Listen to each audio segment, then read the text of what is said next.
They sold my dream without even telling me.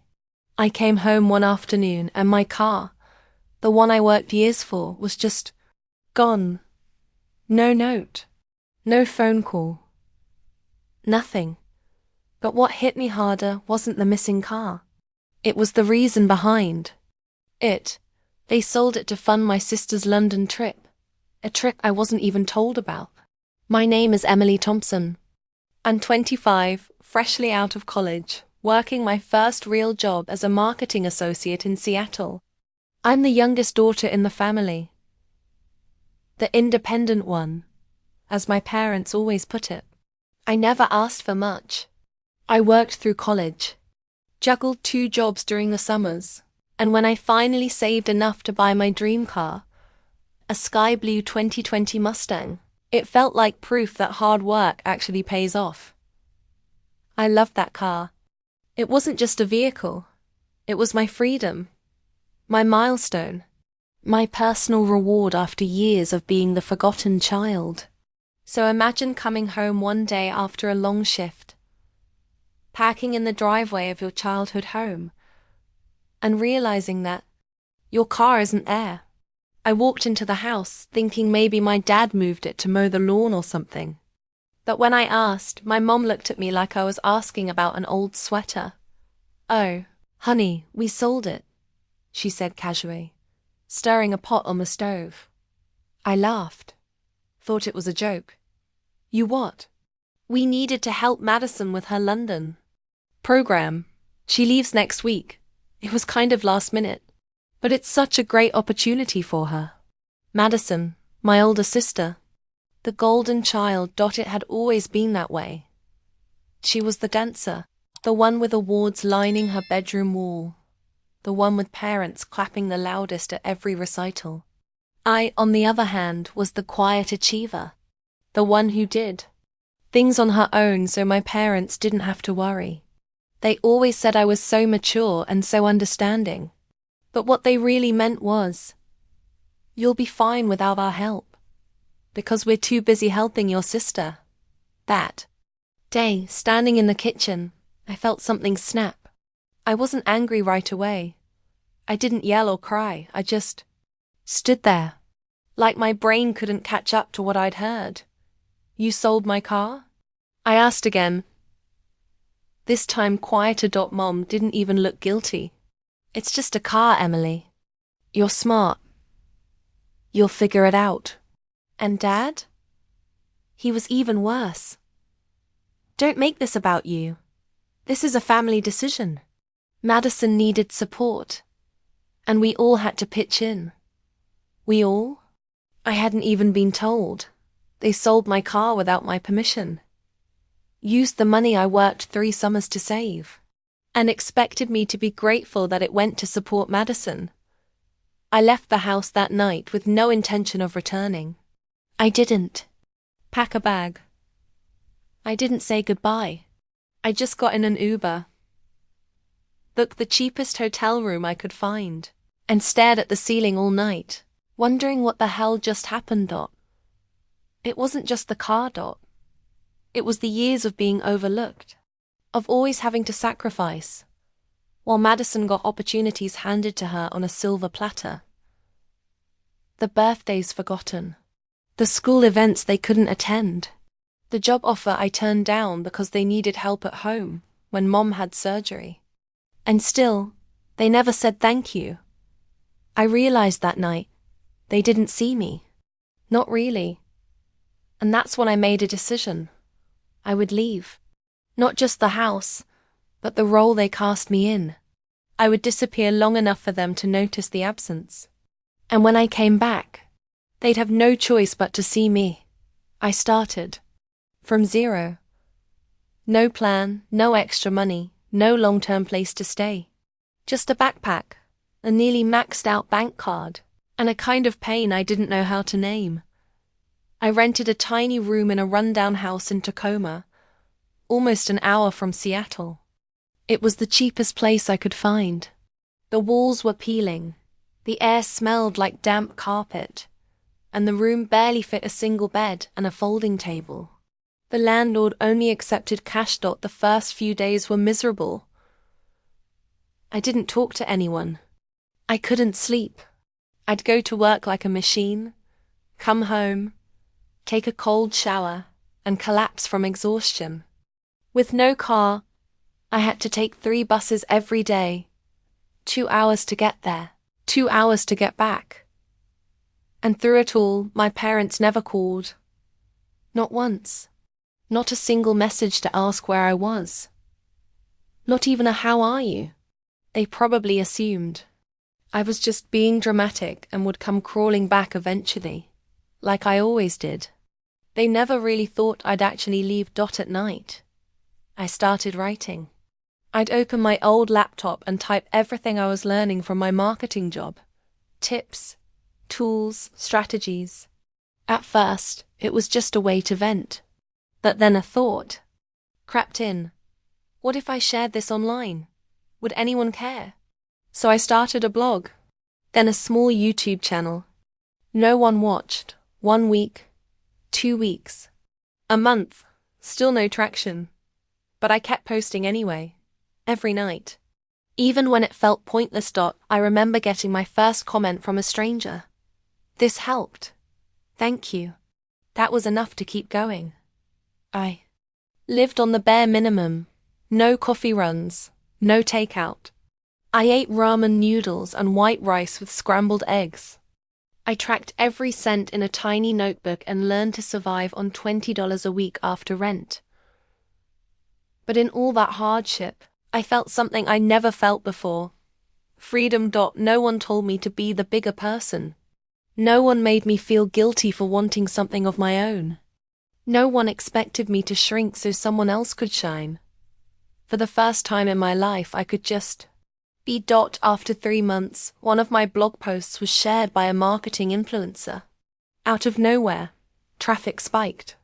My inbox started getting messages from strangers. "Do you do freelance work? Can you help my small business with content?" I said yes to everything. I worked at night, on weekends, even on my phone in public bathrooms if I had to. I still kept my day job, but little by little, I was earning real money on the side. 4 months after I left home, I bought myself a new laptop. 6 months in, I moved into a tiny studio near downtown. 9 months later, I quit my day job and became a full-time freelance content writer. And still, no one from my family reached out. Not a single word. I didn't contact them either. Not because I was angry, but because I'd finally realized something. Love without respect isn't love. At all. And in all those years, they had never truly respected me. Still, I kept the old family photos. I remembered their birthdays. I sometimes Googled my sister Madison's dance school and wondered if she was doing okay. Then, one night in September, nearly a year since I left, my phone rang. Unknown number. Female voice. Shaky, rushed. "Emily. It's Madison. Can you talk for a minute?" I froze. Her first words after nearly a year, and they weren't an apology. Instead, "Can you help me? I'm in trouble." I didn't say anything at first. The line went quiet. Long enough that I thought she might have hung up. But then Madison spoke again, her voice breaking slightly. "Please, I know I don't deserve anything from you, but I didn't know who else to call. It took me a moment to find my voice." "What kind of trouble?" I asked. There was a pause, then a shaky breath. "I'm back in the States. I dropped out of the program." "What?" I couldn't keep up. I was behind on everything, and I missed a bunch of deadlines. Then I lost my internship offer. I didn't want Mom and Dad to know. So I stayed in London for a while, but the money ran out. And now I'm home. But I don't have a job. I don't even have a car. I've been sleeping on the couch for 2 weeks. I didn't know what to feel. Pity? Satisfaction? Some twisted part of me thought, "So now you know how it feels." But I didn't say that. Instead, I asked, "Why are you calling me? I thought maybe you could help me figure things out. You're doing well, right? Mum said you started some business or something." That line made my stomach turn. Mum said, so she did know where I was. She just chose not to reach out. I could feel my throat tightening. A mix of betrayal and exhaustion bubbled inside me. "I didn't start some business," I said coldly. "I rebuilt my life because no one else was there to help me." "I know," Madison whispered. "I'm sorry, Emily. For everything. For the car. For the way I treated you. I was spoiled and selfish, and I didn't even realize it until I was stuck in London with no one to call." There was something honest in her voice. Raw, humble.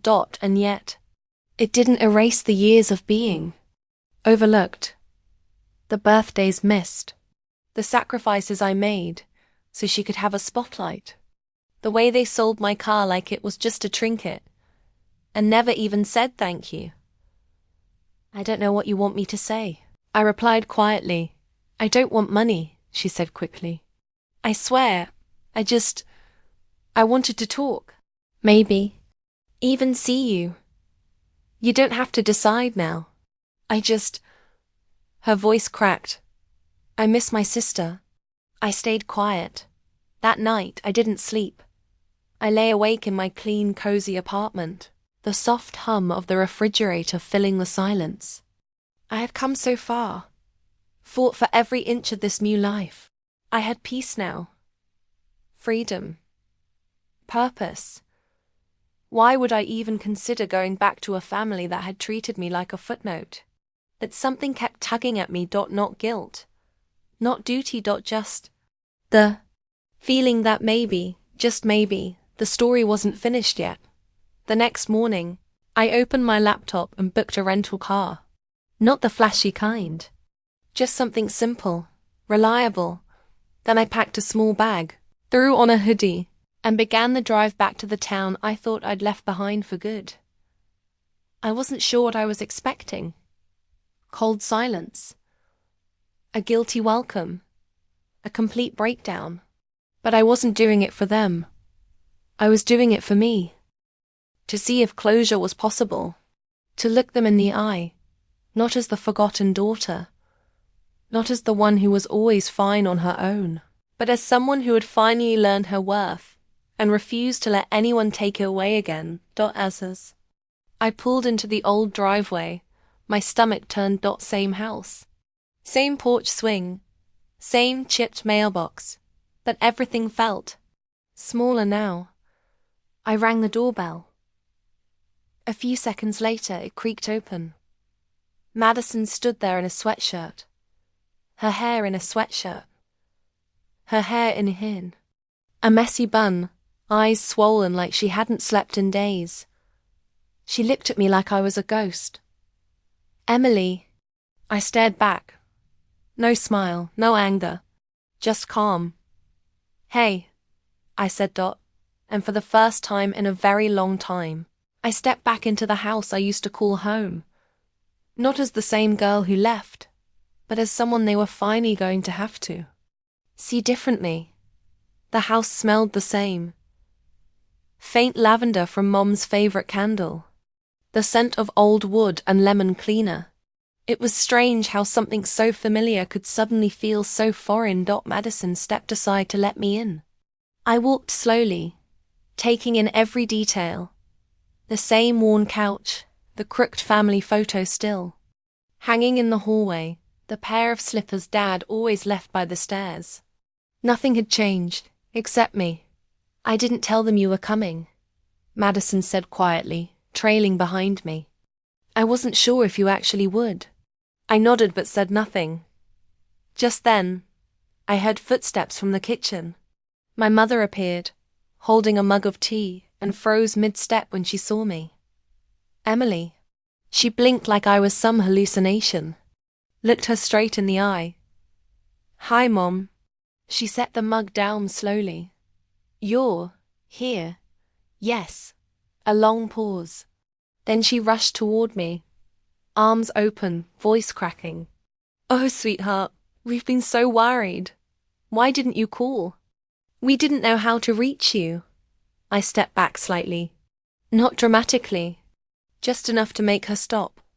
"I'm here now," I said calmly. "But let's not pretend no one knew where I was." Her face flushed. "Well, we didn't want to pressure you. We thought you needed space." I glanced at Madison, who looked away. Dad walked in moments later, newspaper tucked under his arm. When he saw me, he stiffened. "I'll be in the garage," he muttered, already turning around. "No," I said firmly. He froze. "You can stay, I won't bite." The air in the bay room shifted. For the first time in my life, I wasn't the one shrinking to keep the peace. I wasn't trying to smooth things over. I took a seat on the couch. No one spoke for a moment. Then my mother sat down across from me, hands wringing in her lap. "You look different," she said softly. "I am different." Dad stayed standing. "Madison said you were doing well. Something with writing." I looked at him. "I'm a full-time freelancer. I have a portfolio, regular clients, and a growing platform. I pay my own rent. I bought my own furniture. I file my own taxes. And I did it all after you sold my car behind my back." The room went still. My mother's eyes welled up. "Emily, that wasn't meant to hurt you." "But it did," I said sharply. "You made a decision that wasn't yours to make, and you didn't even tell me. You sold something I worked years for like it meant nothing. And worse, you didn't say sorry." Madison spoke up then. "It wasn't fair.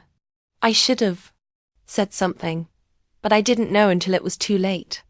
I just did it." Dad finally sat down, sighing deeply. "We thought you were strong enough to bounce back. Madison needed help.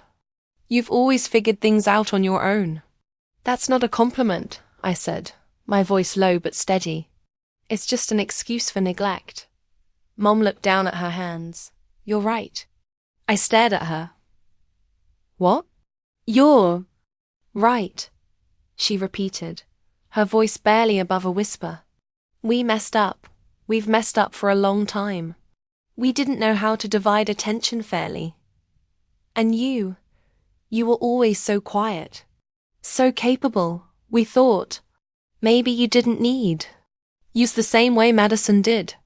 "I did," I said, feeling my throat tighten. "I just stopped asking." There it was. The truth, naked and painful. "I'm sorry, Emily," she whispered. "Not just for the car. For everything. For not seeing you." Dad nodded, slow and stiff. "Me too." I didn't cry. Not yet. Instead, I leaned back and folded my arms. "So, now what?" They looked at me, unsure. Waiting. I smiled faintly. "I didn't come back for an apology. I came back because I needed to see if this place still felt like home." "And does it?" Mom asked. I looked around. At the walls. The furniture. The people. "No," I said quietly. "But maybe that's okay. Because home wasn't a place. It wasn't even them. It was me. Who I had become. What I had built. And that didn't live in this house anymore. But maybe, just maybe, some bridges didn't have to stay broken forever." That night, I stayed. For dinner. It was awkward. Not in the dramatic, yelling kind of way, but in the quiet, unfamiliar silence that follows after too many things have gone unsaid for too long. We sat around the same table we used to gather at every night when I was younger. Only now, it felt like we were strangers pretending to be a family. Madison did most of the talking. She told them everything she hadn't told before.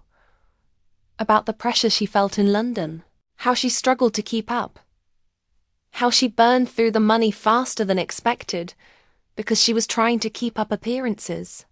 I didn't want to admit I was failing, she said, voice cracking. Especially not to you guys. You sacrificed so much for me. At that, my father shifted uncomfortably.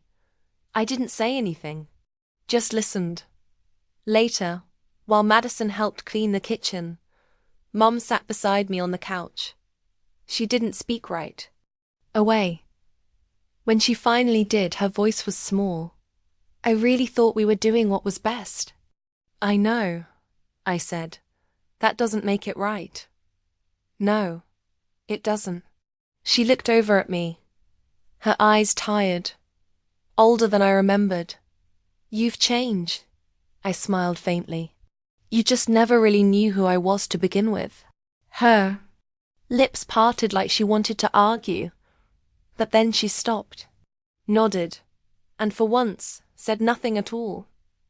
That silence, oddly enough, was the closest thing we'd ever had to understanding. I left after dessert. They asked if I wanted to stay the night, and I politely declined. It's not personal, I said. I just don't belong here anymore. They didn't argue. As I drove back to my apartment, I rolled the window down and let the summer air hit my face.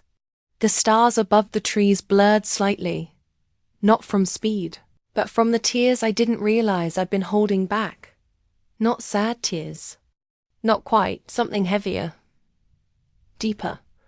Like the grief of finally letting go of who I wished my family had been, and accepting who they actually were. The next morning, I woke up in my own bed with a clear head. I made coffee, opened my laptop, and answered a few client emails like it was any other Tuesday. But it wasn't. That visit, as brief as it had been, stirred something inside me. A shift. Not a reconciliation exactly, but a doorway. A choice. And I realized I could forgive them, but forgiveness didn't mean forgetting. It didn't mean erasing the years of neglect or excusing what they did. It meant accepting that they had failed me, and still choosing not to let that failure define me anymore. So I wrote a letter. Not a dramatic one. Not angry or bitter. Just honest. I wrote to my parents and Madison. I told them about the years I felt invisible. About the resentment that built up slowly and silently. About the nights I cried alone in a room I couldn't afford, wondering if I'd made a mistake by walking away. And I told them what I'd found in the silence. A version of myself I didn't know existed. Confident. Capable. Whole. I ended the letter with this. I'm not asking for anything, not time, not effort, not change. But if you ever want to be part of my life again, really part of it, you'll have to meet me where I am now. Not as the little girl you once ignored, but as the woman who built something beautiful without you. I mailed it the same afternoon. A week passed. Then two. And then one morning I received a package. No return address. Inside was a photograph. An old one. Me, age 6, sitting on the front porch with Madison, laughing. My dad in the background, holding a popsicle. My mom's handwriting on the back. We're trying. We love you. We see you now. There were no other words. But somehow, it was enough. I didn't respond to the photograph right away. I left it on my desk, next to my laptop. Not hidden, not displayed. Just there. A quiet reminder that something had cracked open. Not healed, not fixed. But open. And sometimes, that's the most you can hope for. A few days later, Madison texted me. No pressure. Just, I've been thinking a lot about what you said. If you ever want to grab coffee, I'd like that. I didn't know if I was ready, but I said yes anyway. We met at a quiet cafe near my apartment. It was strange, seeing her in my world, not the family house, not her old dance studio. Just two adults face to face, no parents between us. She looked nervous. I probably did too. I read your letter 3 times, Madison said after we ordered. I didn't realize how much I didn't see. I nodded. That's kind of the point, isn't it? She gave a soft laugh. Yeah. We talked. Slowly. Carefully. Like walking across a frozen lake, testing every step.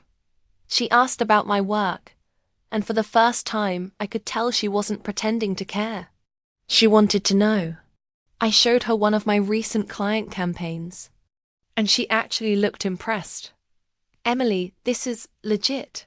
It is, I said, and didn't bother hiding the pride in my voice. I didn't need her approval. But it still felt good to hear. We ended up sitting there for over 2 hours. When we said goodbye, she hugged me. Not a tight, emotional hug. Just a quiet one. Respectful. I hope this isn't the last time, she said. Me too. That night, I went home and opened a folder on my desktop titled Future. I'd been working on something quietly. A project that started as a side idea but had started to grow. A platform for young freelancers, especially women, to share resources, stories, and mentorship. I hadn't shared it with anyone. But I was ready now. Within a month, I launched it. Subscribers came slowly at first. Then more. Then more. I started getting emails from girls across the country. I didn't think I was smart enough to freelance. My family never believed in me. Thank you for making this space. One night, as I was replying to messages, I got an email from my mum. Just the subject line. May I come visit? I stared at it for a long time, then clicked open. I know we have a long way to go. I don't want to pretend that things are fixed. But I'd like to see where you live. See the world you built. If you'll let me? I said yes. The next weekend she came. Alone. She brought a small plant. Lavender. Like the candles she always burned. She didn't bring questions or advice. Just herself. I showed her my place. My tiny kitchen. My corkboard with goals pinned up. My messy desk covered in client notes and coffee cups. She looked around, touched the edge of the windowsill and said, "It's beautiful." And this time, I believed she meant it. We sat at the table and drank tea. No dramatic talks. No digging into the past. Just two women who had failed each other in different ways, and were trying, slowly, to do better. After she left, I realized something. They would never be the family I had once wished for. But maybe they could become something new. Not perfect. Not healed. Just real. It took me a long time to realize that closure doesn't come wrapped in a perfect apology. Sometimes, closure is just the moment you stop expecting the past to be different. My family never said all the things I wanted to. Here, they didn't rewrite history or undo the years they overlooked me. But they started showing up. Quietly. Awkwardly, inconsistently, in the only way they knew how.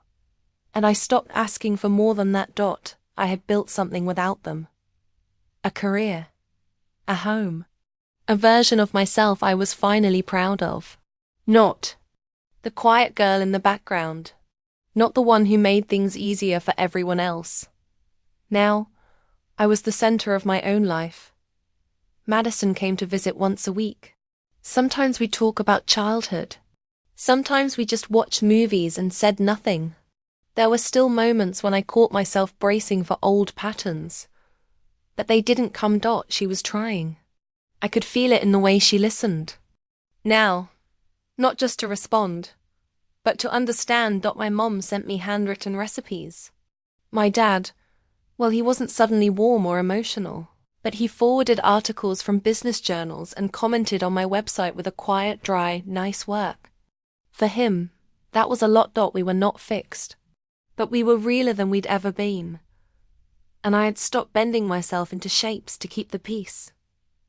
One Sunday afternoon, I went back to the old house, this time by choice. The living room still had the same rug. The bookshelf was still crooked. But something felt lighter. Madison was there, chatting with Mom while flipping through a binder of old family photos.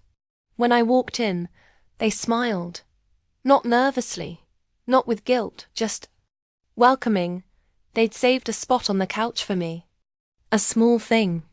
But I noticed.